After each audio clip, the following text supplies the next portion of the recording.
Good evening, everybody, and welcome to CLC Online. My name is David. Looking forward to hopefully being on as long as possible tonight, because had some difficulties getting on again tonight as we did last week.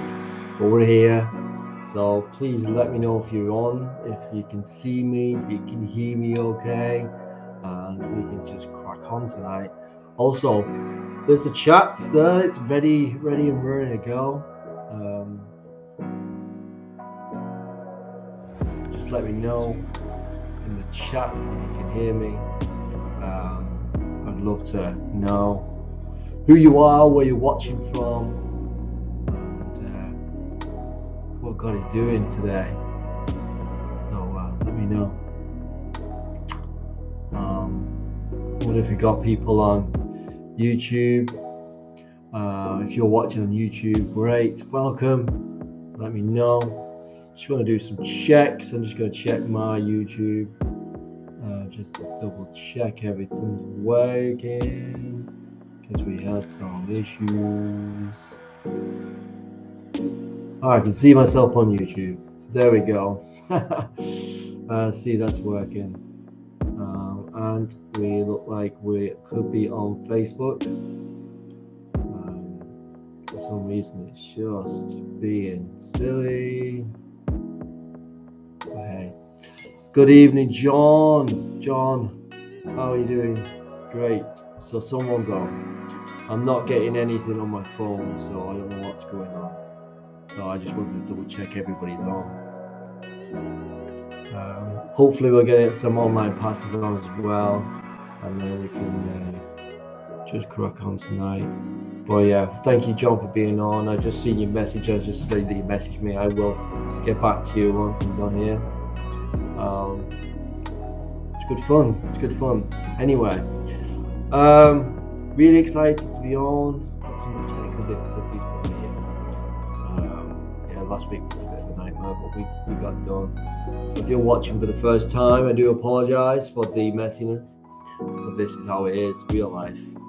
Not trying to be the best at this. We're just be real with each other and just encourage each other and just see what God wants to do with our nights, really. Really looking forward to going through the book of John, chapter 7. You know, we managed to finish chapter 6 last week. But tonight, just to let you guys know, will be our last one for the Christmas period. Neil's on. Great to see Neil. YouTube, good. Yeah, so if you're watching and you're a regular watcher and you want to join us on a Monday night, just to let you know, the 9th of January we'll be back. There's two Mondays that are bank holidays, so we're just gonna come back on the 9th of January and we'll continue from where we left off in John. If you've read chapter 7 this week, well done you. Let me know what spoke to you, what you got out of it. Is there anything that really challenged you? I'd love to have that conversation of what's been speaking to you while you've been reading the book of John, because it's a fascinating book, isn't it? It's fascinating. But let's crack on. Let me have a look at what we were talking in chapter 6. A little bit of recap. So Jesus, he miraculously feeds these Galilean crowds, and he teaches them that he is the bread of life. And these events occur during or near the Passover. But then we've worked out that it's about 6 months past this event, which is where chapter 1 starts. While Jesus kind of remains in Galilee until the festival of tabernacles, and Jesus lingered in Galilee to avoid the Jewish leaders. That, as we mentioned earlier on, they were plotting to kill him. They kind of got really wound up by what Jesus was saying.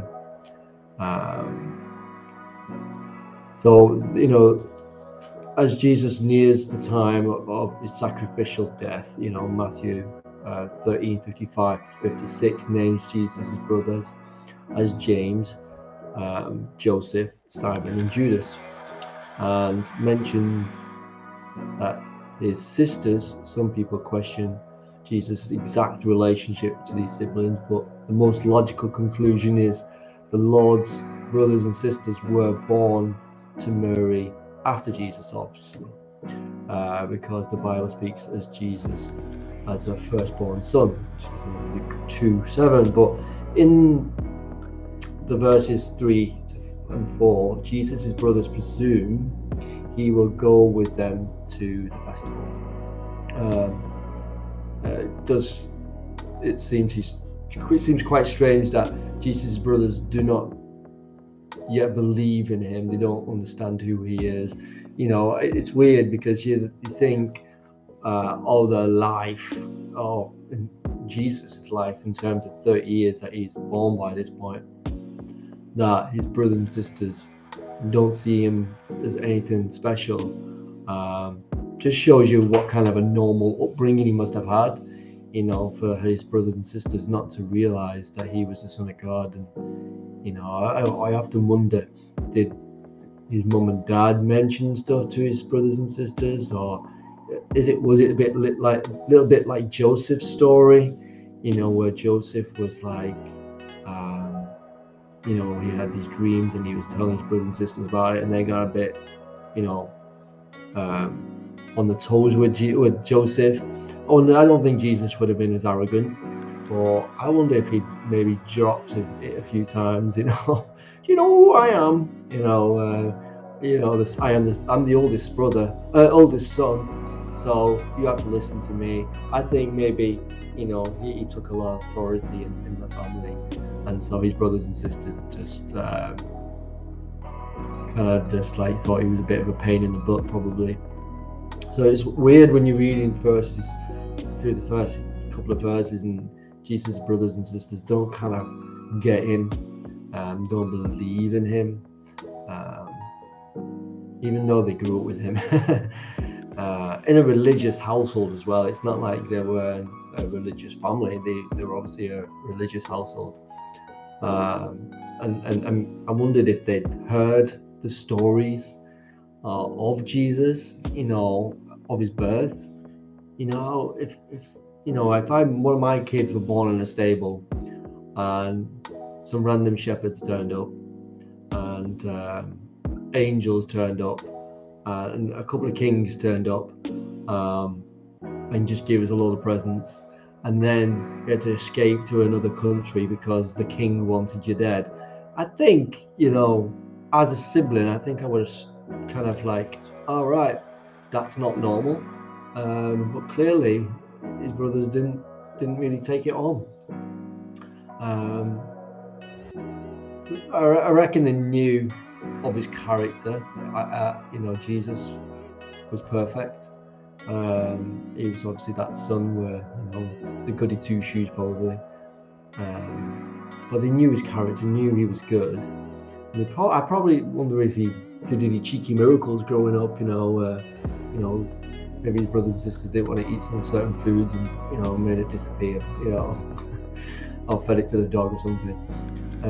But anyway, the brothers,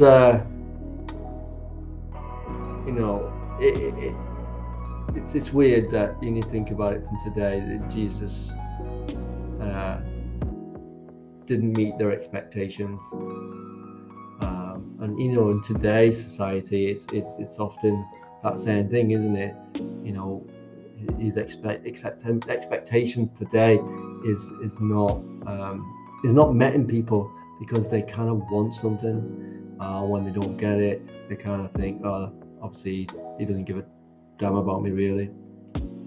But for example, whether sincerely or with a trace of cynicism, they ask why Jesus does not use this opportunity to show his power. They live in the mainstream of the world's agenda and accept the world's definition of value and success. They want Jesus to perform spectacular acts that stun everyone. That was clearly the disciples were all like that. They're kind, surely, if you just show yourself properly, everyone will know who you are. Well, I don't think Jesus did that. He wanted to do that. You know, he came to this world to give his life for the world, and he never sought to be popular. You know, he often challenged people and upset people. Clearly upset the religious leaders because they all wanted him dead. You know, he committed to an eternal purpose with the Father and the Spirit, you know, whom he did and said what the Father told him. And so that's kind of like how he lived his life. You know, it wasn't on an agenda for himself. It was an agenda for the Father. You know, he only did and said what the Father said. You know, Jesus sent his brothers without him to the feast. You know, his reason is that my time is not yet fully come. You know, in this chapter, Jesus uses a different Greek word, kairos, you know, than in any other chapters, you know, where he used the Greek word hora. Kairos is translated as time, meaning the best time or the best opportunity. Or hora is translated as hour. That's how we get the hour, is hour. So Hora. Well, hour is translated as hour, meaning the destined hour of God. You know, Jesus' death and resurrection. In other words, Jesus says there is the right time, then there's God's time. And for everything, it is best for me not to go to Jerusalem at this moment. When Jesus does go to the festival, he follows God's timetable rather than what seems right to his brothers or his other people. You know, do you ever ask God to show you how best to live each moment for him? It's quite a difficult situation, you know, when you think about it, when you think, like, God, should I go to shops today? Or do I need to go and do this today? Or do you do this today? Or if you feel like you really want to go somewhere, but actually why you take that to God? We don't seem to do that, do we? But that's how Jesus lived. Every minute was with the Father, with the Spirit, and he was guided. You know, whatever your age, our age, situation or career, God has planned where and how we can follow him. You know, if you know Jesus right now, it's no accident. You know, maybe you've met him later on in life. Maybe you're quite young and you've just met him. It's no accident. God has planned where and how we can follow him. It is possible to have a life of constant activity, but with little true and lasting fruitfulness. You know, therefore, we have to be wise to devote every day to God. You know, it's almost that, like, prayer without ceasing. You know, that's not just a lovely little quote that you can put up on the wall. Prayer without ceasing is just having that conversation with God every single day. It's taking that time out just to spend time with him, to listen to him, not just to ask him for things, but you're asking and you're praying, what can I do to honor you today? How can I live my life to honor you today? That's why we spend time with God every day. That's, you know, maybe you can only do 5 minutes. 5 minutes is better than none. Maybe tomorrow, maybe tonight. Just because, you know, some people get up early in the morning, maybe your time with God is at night. Well, will you ask him to give you a fresh perspective of what he wants in your life? You know, will you make time? Will you make space to fulfill what it is that God's got for you? You know, it's like he's not just saying, he's not just calling you, but he's got a destiny for you. He's got a calling for your life. He's, you're not. It's not an accident that you know him,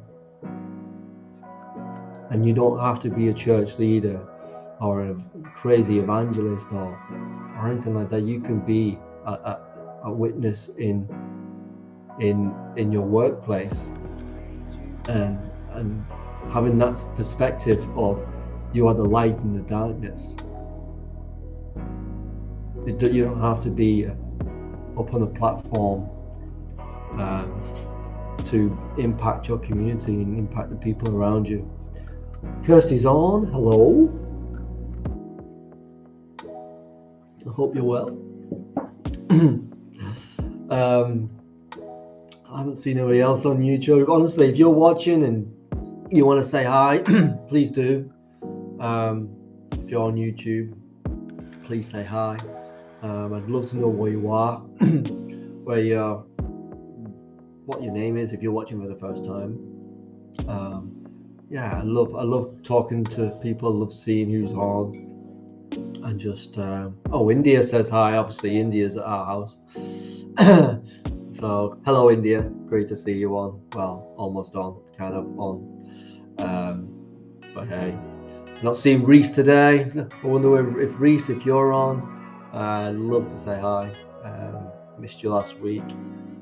But hey, yeah. So just talking about perspective, really. What are you asking for to give you perspective in your situation, in your life, in your time, and just to see what kind of opportunities will kind of rise when you spend time with him.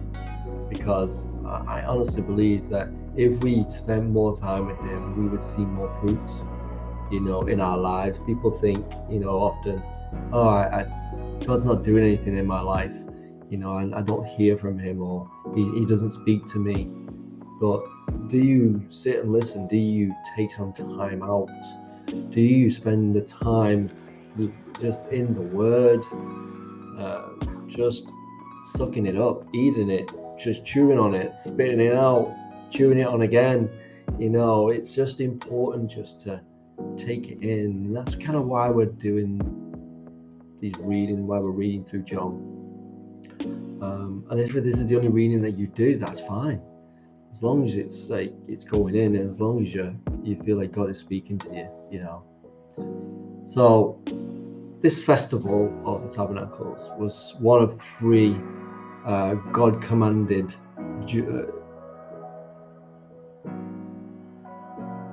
So it's one of the three God commanded Jewish men to attend.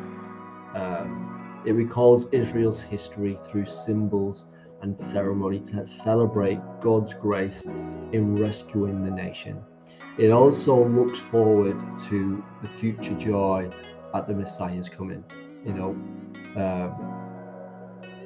Picture 7 days every autumn when booths, like tents, booths, are also, which are they're the tabernacles, So in the Old Testament, they would set up these little tents, which were little tabernacles, but they were called them booths, and they're made from branches, lined Jerusalem streets and roads leading into town, and they'd be staying in these shelters, which reminded the Jews of God's presence when leaving Egypt.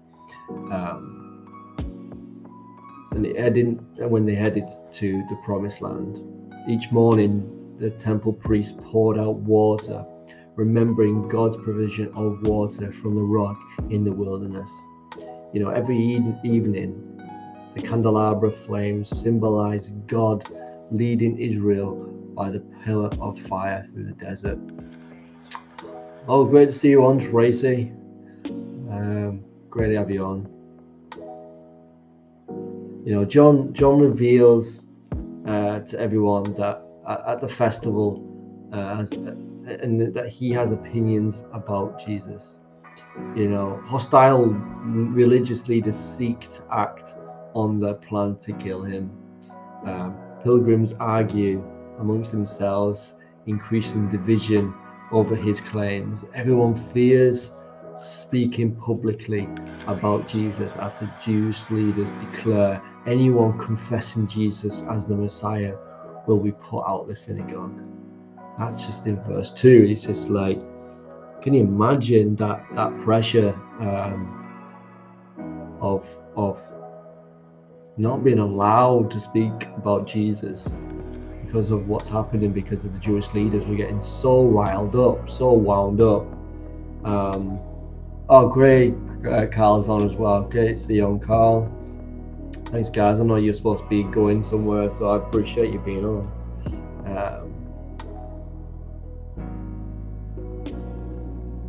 So the changing winds of public opinion swirled through Jerusalem streets. However, after Jesus' arrival, we read that he walks freely and teaches in the temple. Adds boldness for you, isn't it? He is not yet arrested because in God's sovereign plan, his hour had not yet come. You know, just shows you how marvelous Jesus is. You know, that he was just, he was so confident, so bold, and just, even though he knew what was going to happen, he still didn't let fear get in the way. It's just a thing or two about boldness, isn't it? And maybe we could all be challenged on. You know, halfway through the 7-day festival, Jesus begins teaching in the temple courts. The religious leaders all listened, which is funny enough because they've just been kicking off. Although majority of them had already chosen to oppose and even destroy Jesus, John's record of this teaching in chapter 7, verse 14 to 44, is our focus in the next couple of weeks anyway. And in these verses, the religious leaders seem to like acknowledge and deny Jesus' wisdom, power, and authority. However, Jesus' source is the triune God. You know, his spiritual wisdom on the human level came entirely from his unique and uninterrupted communion with his Father. So that wisdom, that connection, that the words that are coming out, his power, his authority, was godlike. You know, that's what made people stop and listen. Great to see you on, Adrian. Hope you're well. Just fascinating to just what it would have been like just being in a room where you're listening to Jesus speak and just be so in awe of what he's saying that it literally shuts up the powers that be. You know, the religious leaders, they could have done something, but I think they were pretty in awe of what's going on. They may have been like angry, but I think they would have been like taken back, you know. But you know, to question Jesus' accuracy and power and authority is the question that of the Almighty. You know, in verse 15, the religious leaders referred to as the Jews by John respond. They expressed amazement. They were blown away. You know, these guys wanted him dead, but yet they were so amazed by him. You know, and it's like they actually say, how did this man get such learning without being taught? Because they tuned into God, dudes. They viewed Jesus as they viewed Jesus as only the son of the Nazarene carpenter. They didn't think he was anything. He wasn't that. He wasn't all that. You know what I mean? He wasn't like any good. You know, he was born into a humble household, obviously unlearned, but the Father just spoke through him.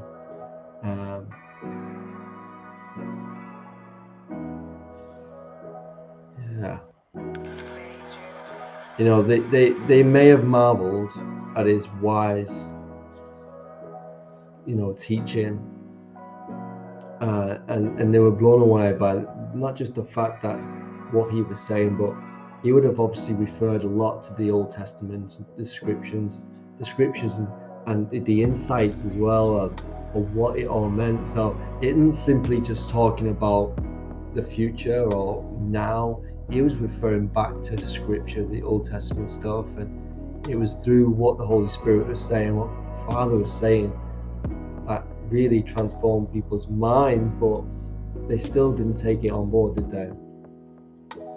You know, we're often unaware that while we profess to seek the truth, we actually refuse to come to the Lord. You know, however, when we submit our will to God in search of truth, we discover that faith in Jesus as God's unique Son is grounded upon a reasonable and reliable evidence. You know, Jesus states his claim in verse 17. Anyone who chooses to do the will of God will find out whether my teaching comes from God or whether I speak on my own. So it's like, anyone who chooses to do the will of God will find out whether my teaching comes from God. So it's just the authority, the understanding, they would have known.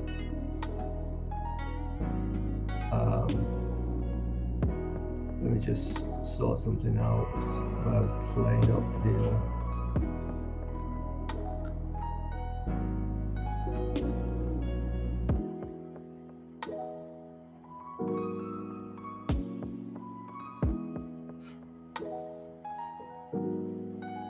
So Jesus is saying, what must we do? What must we do to do the works God requires? And then he answers and says, the work of God is this, to believe in the one he has sent. And obviously, that is Jesus. Sorry, I'm just having an issue with my technical difficulties. One sec.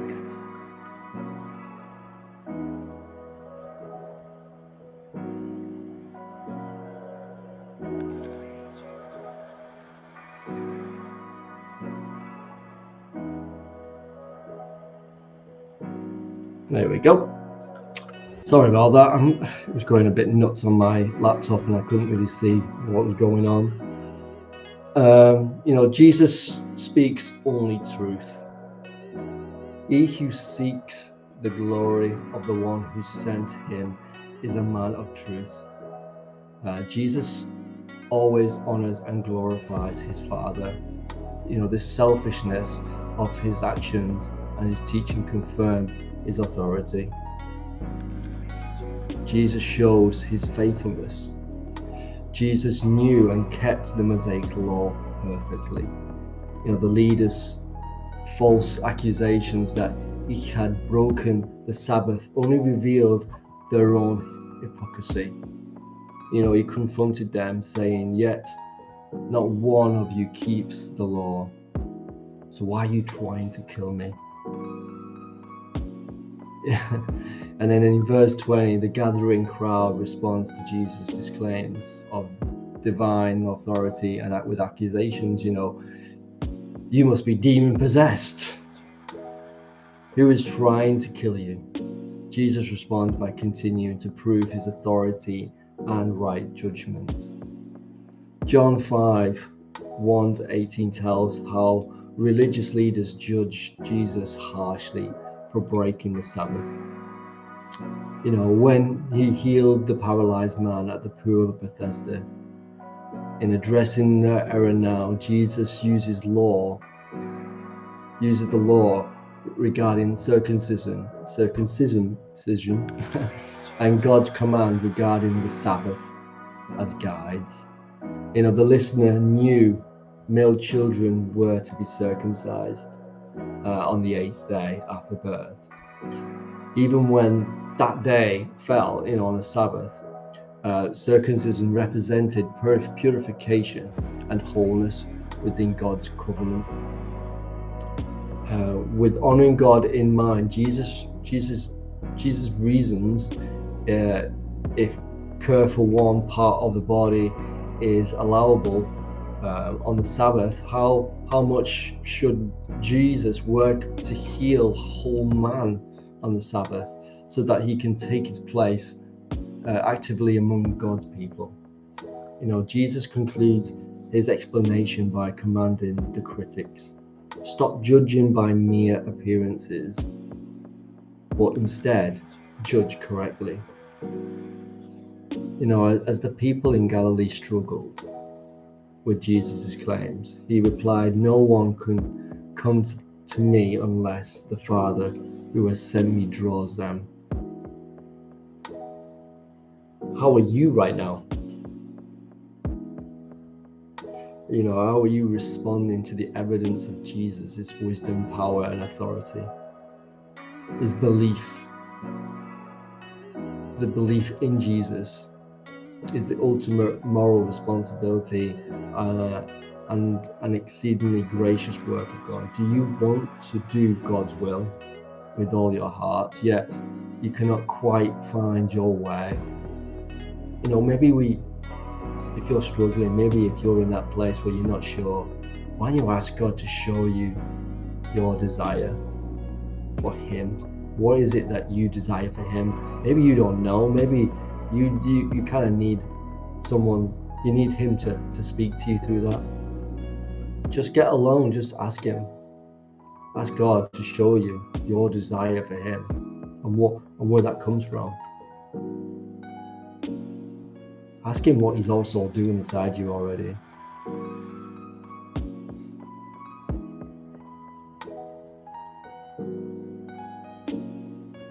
He will continue His work and then bring you to Himself. I'm going to leave it there for this week because I don't want to give you too much information tonight. I don't want to overload you, but feel free to watch this back. But yeah,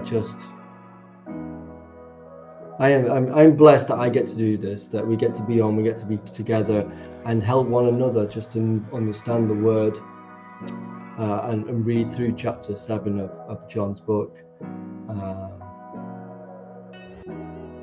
And it's quite a special book to read through, and if you've not read it properly, go read it. Go and read it from chapter 1 of John's Gospel. You know, we're not going to be meeting now until till January the 9th. So I just want to ask you, if you want to go over again, read them scriptures from chapter 1 to chapter 7, then that's fine. And to the guy that's on YouTube, that's been very lovely with his comments. Thank you. It's very kind of you to say all these lovely words to me tonight. Appreciate it. And I will be praying for you as well. And if there's anything that you need prayer for, Bozo the Clown, I would gladly pray for you, mate. I'm happy to be on here. I'm happy to show you that God loves you as well as, you know, He loves everybody else. We just come here just to encourage each other, just to show love and, you know, just learn. So yeah, I appreciate you coming on. I appreciate you staying on, throwing a few comments there. Thank you. It's good that you can stay on. I appreciate it. Yeah, so I just want to thank you all for being on tonight. I want to thank you those who's helped. And I just want to wish you all a really great Christmas. I hope you have a great time and a great time with family. You know, just to let you know, we are live again on Sunday. I'll be preaching on Sunday morning, and we got our nativity as well, which is really good. So we look forward to having you at CLC. And yeah, just really looking forward to just spending time with Christmas. Hope you have a great time with your friends and your family. Just be praying for those that need a touch from you tonight, from God. If you need a touch from God tonight, we just want to pray for you guys. And especially this guy on YouTube obviously needs Jesus. I just want to pray for you as well. Bozo the clown. I just want to pray that, Lord, that you'll just bless this guy. I want to thank you for him. I want to thank you that, that he's spent most of the night on here, and I just want to thank you for him being on here. And I just want to just ask you, Lord, that you'll just give him your heart's desire for him. That, God, that you will just love him. That, God, that you will give him great dreams, and he will have great encounters with you, and he will have a blessed Christmas. God, bless him abundantly. I ask you just to bless him abundantly, because he is your son, he is your child, and you want him, and you called him. There is no accident that you're on tonight. There's no accident. You are on here for a reason, and I really believe that he's trying to get your attention, and I just want to thank you for being on. And if you want to contact us, feel free at CLC St Helens. You can find us on Facebook. You can find us. You can email us on our website. But yeah, have a blessed Christmas, guys. Thank you for being on. Wednesday Word on Wednesday, obviously, with Phil. Please join in. And yeah, see you on Sunday. If you were in the house, if you're watching online, you'll be more than welcome to watch on YouTube and on Facebook as well. But we won't be on next Monday, as we'll be just closing down for the Christmas period. But I will see you all on the 9th of January. Have a great night, and I thank you. Much love to you all. Good night.